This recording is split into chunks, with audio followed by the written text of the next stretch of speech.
Here today in the Tier 7 Premium Commonwealth, or if you prefer Canadian, destroyer, HMCS Haida, a tribal class destroyer. We're on the map Shards, the mode is Domination, and we're in 7 to 9 matchmaking, so we are bottom tier.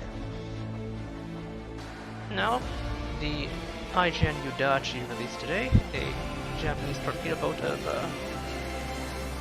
perhaps somewhat questionable quality, but nevertheless she is an extremely popular boat within the community at large. And the Haida is a great counter, so I thought I'd pull out the Haida and see if we can kill some Yudachis. However, we are bottom tier in this game, so we'll see what we can do. They're the Friesland to contend with, as well as a Le Terrible, 2 ships which outgun us, a Sims which doesn't worry me, and a Yudachi which obviously doesn't worry me because I brought this out to hunt it. Now the HMCS Haida is a tribal class destroyer. She is the sister ship to the HMS Cossack that is already in game at tier 8.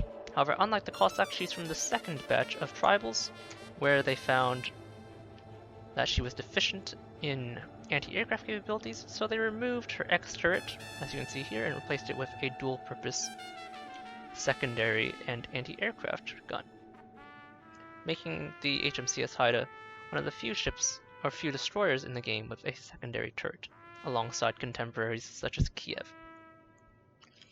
Now HMCS Haida finds herself at tier 7 with a 5.7 detection rating, which is one of the best at tier.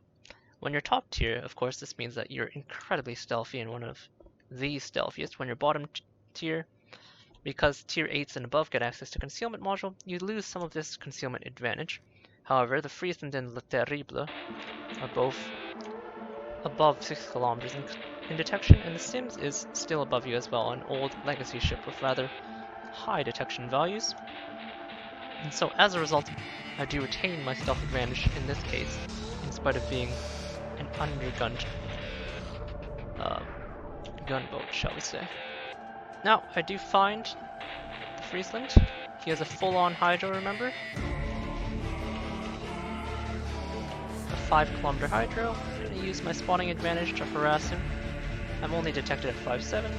He's kind of close though. I'm going to poke from my smoke, see if I can't spot him again. So I'm just outside his hydro range right now. Oh, there we go. Got him to fire. I do take some damage for it, but because I have allies nearby, his gun bloom gets him spotted, and we trade about 5k back. Now, not all of it was my damage, but it's fine. I'm in the cap, which is what I want. As long as I stay out of his 5-kilometer hydro range, so as long as I stay 5 kilometers away from the edge of that smoke, we'll be fine. In order to do so, I'm going to start reversing. Now, I did pop my smokescreen and you notice it's still active. This is because the Haida has access to the Commonwealth / Pan-Asian creeping smoke. Okay, so those are the Mogami torps. He did torp my initial location, looks like. Or maybe he just blanket torped into the cap. He's coming around for another pass, so note that he has 10-kilometer torpedo range, so he's just at the edge of his torpedo range now. However, if he torpedoed, they would be gliding up into this sector of the cap, so I'm not too concerned. Putting fire onto the Mogami right now at range. Note my very floaty arcs, just like the British destroyers. This destroyer does have British guns. Oh, undetected. Gun blue. Re-smoke. Just like the British guns, they do have extremely floaty shell arcs. I'm gonna move forward to dodge those, thank you. And just like the 120mm gun on a British, penetration power is not the greatest. Friesland firing from cover, so I can see where he is pretty much. If he's running Hydro, it should have probably timed out. So I'm going to use my British single fires. Now the Haida has the same single firing / narrow spread as the British destroyers. Launch 1, launch 2. So the widespread option is the narrow spread option for everyone else, and the narrow spread option is single fire. She only has one quad, 96-second reload. Oh, sorry, it's actually just 90. Don't know where I got 96 from. With a 16,700 alpha, so pretty good alpha, 62 knots, and pretty stealthy in terms of their speed. Looks like it's right there, so my torps are going to straddle him, unfortunately. I have allies here. I'm gonna pop my speed boost. Now I have a pretty good HE shell. He's accelerating. He has very, very high alpha damage. I'm gonna need some help with this. Note that one of my guns goes offline because I'm angling. I'm gonna re-accelerate here. Just need to land a few more of my shells. My heavy HE shells do manage to kill him off. Sims is hitting me. I'm gonna try and disengage now. 5.7 detectability means that I can just quickly disengage if I want to. So we dispatch one of the major destroyer threats at this cap. Now I was working on my torpedoes when the Friesland smoke ran out, and then he started firing on me because I was within my own detection range at 5.6. Now detection is 5.7, so obviously I get immediately spotted. As we get into cover, I'm going to take a few parting shots with my high arc shells at the Sims. Don't expect to hit him, but if he keeps straight lining, I might. Now gun range is respectable. 12.3. I am a gun-focused duty in spite of the rather, shall we say, difficult to use gun characteristics. Because the HE shell on this destroyer is actually excellent. So for a 120mm gun, 1900 HE alpha is extremely high. For perspective, I believe the Jervis has just about 1700 HE alpha, maybe even less than that. Gonna get ready to fire on the Sims if he touches the edge of my detection range. Looks like he's pulling away. It's good. Taking a look at the Jean Bar's trajectory. I'll probably slow down right here so I won't be able to torp him, but you never know. Something does spot me. I don't know what's up with that. For some reason I had gun bloom. That's really odd. Okay, I'm not sure what happened there. Maybe I accidentally fired while I was talking without noticing. If so, my apologies. I'm gonna pop my Hydro since the Sims saw me. He might have torped me. Jean Bart did slow down, where I anticipated he would. So we will be unable to torpedo him from this angle. I'm gonna creep forward, so if I alternate between half speed and quarter speed in the commonwealth creeping smoke, which you'll note is again still active, I can keep moving forward. Now if you do it improperly like that, you're gonna briefly become detected, but for the most part if you toggle half, quarter, and stay at about 10 knots, you'll do just fine. North Carolina pops up. Just gonna gray line him. Continue to fire on the St. Louis. I am broadcasting my location. Maybe the NCAL blind fires me. The St. Louis is certainly trying to. I do get a fire on the NCAL, which is excellent. Especially if he puts it out. He's broadsiding my whole team though, so this guy may not be the brightest cookie.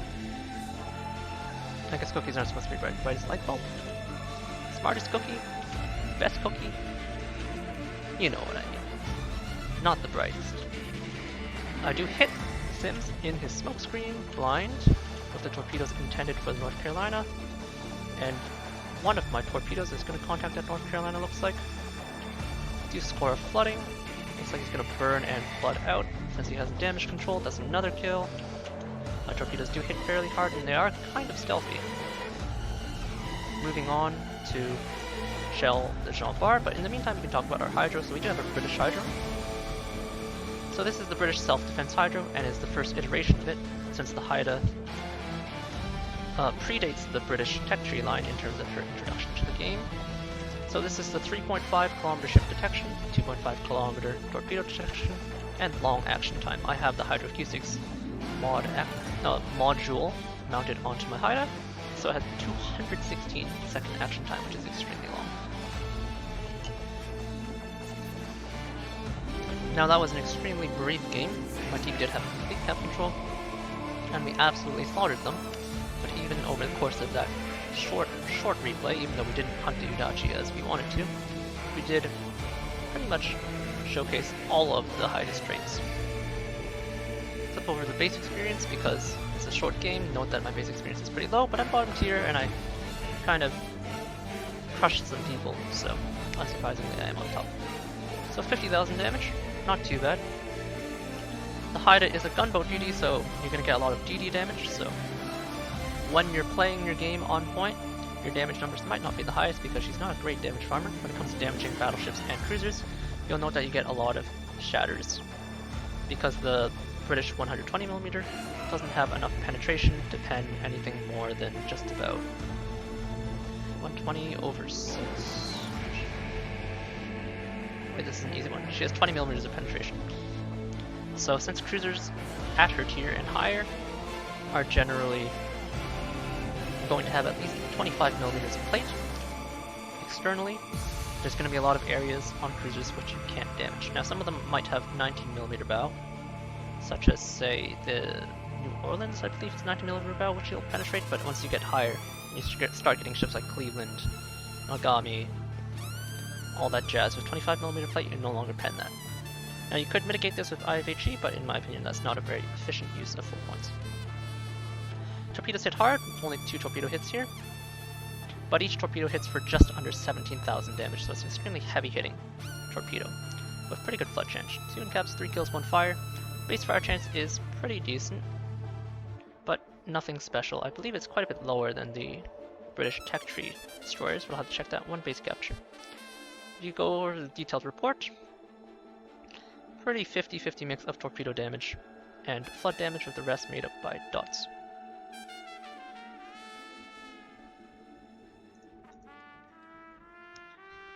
Now, as I was going over, since the replay was short, I can just go over some of the information in port. Now, she's a fairly large destroyer, sits high in the water, like many of the British ships.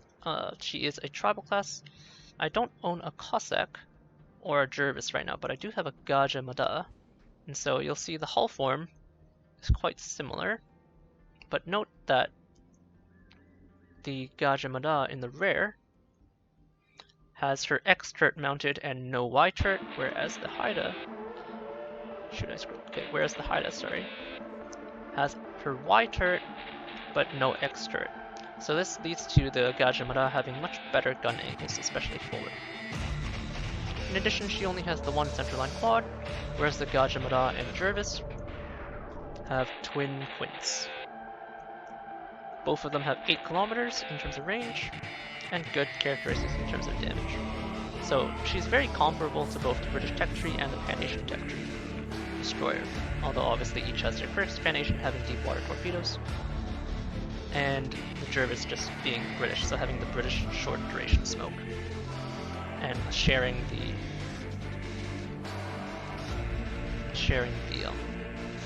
self-defense hydro. Sorry about that.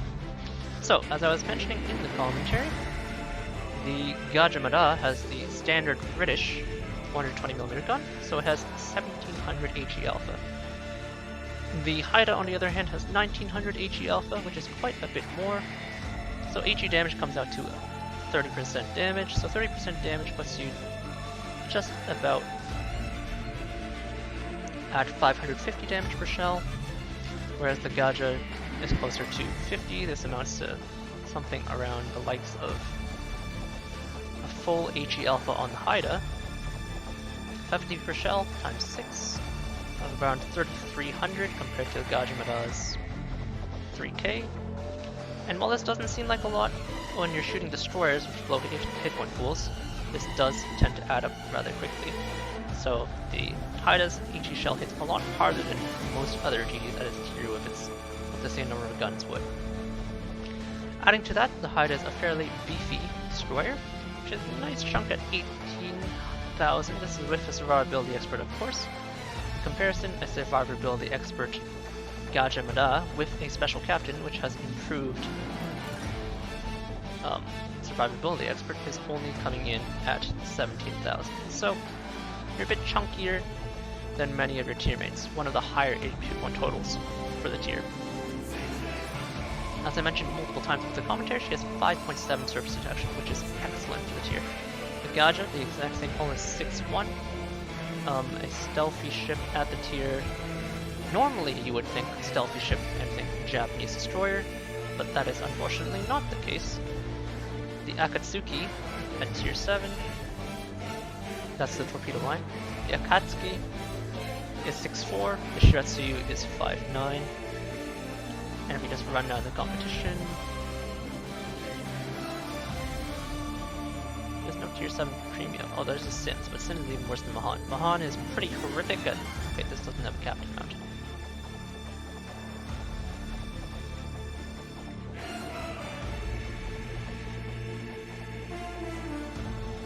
Mahan is still pretty horrific at 6.7. And I believe the Sims is in this range, so you beat the Mahan by a full kilometer. What else? There's like the Z39 is a pretty good exception. She's much stealthier than her sister, the Mas, but she's still only 6.1, just like the Gajah. And I believe the Jervis is somewhere in the realm of 5.8 or 5.7. So the British tech tree ships, your sister ships, are probably the closest you'll ever get. So 7.2 without a captain, take 10% off of 7.2. It looks like you'll come down to 7.2 by 0.9. It's probably in the realm of 6.2, 6.3, so still definitely less stealthy than the Haida. So yeah, the Haida enjoys a marked stealth advantage at her tier. And this combined with her high HE alpha, self-defense hydro, and creeping smoke means that she is a specialist duty killer. Her torpedoes are decent, but not fantastic, mainly just because she only has 4 of them. And then speed-wise, she's pretty standard. This is with speed flag, by the way, so 38 knots stock, so 37-ish without speed flag. Turning circle is fairly wide, rudder shift is fairly long. This is pretty typical for all the large tribal class destroyers. Nevertheless, all in all, the Haida is a very good package, especially for her tier. She's a monster when she's top tier, and even when bottom tier, you can use your you can try to use your stealth. In the case of the game I just showcased, my stealth was not compromised because there weren't any Kageros or anything in my game with 5.4 concealment or 5.5 concealment, like a lightning Cossack, to compromise my stealth advantage. But this overall consumable set here allows you to deal with DDs very handily versus heavy surface ships. Of course, you have the problem of destroyer guns with only 5% fire chance, looks like, so a lot less than that enjoyed by the Gajah and the Jervis, unfortunately. So Gajah comes in at 12. This is with demo experts, so I think it's 8% base, and so is the Jervis. So quite a bit less fire starting, so she struggles against heavy ships compared to her tech tree sisters. Still an excellent premium overall with a exceptionally potent set of consumables. And a fun ship to pick up if you're looking for a destroyer with a relatively play experience. And that's my Haida review. Didn't get to hunt the Udachis like I was hoping to, but you can't always get what you want. And we still got to showcase what I think was an excellent game. So with that, that's me signing off, and I hope you enjoyed. Cheers!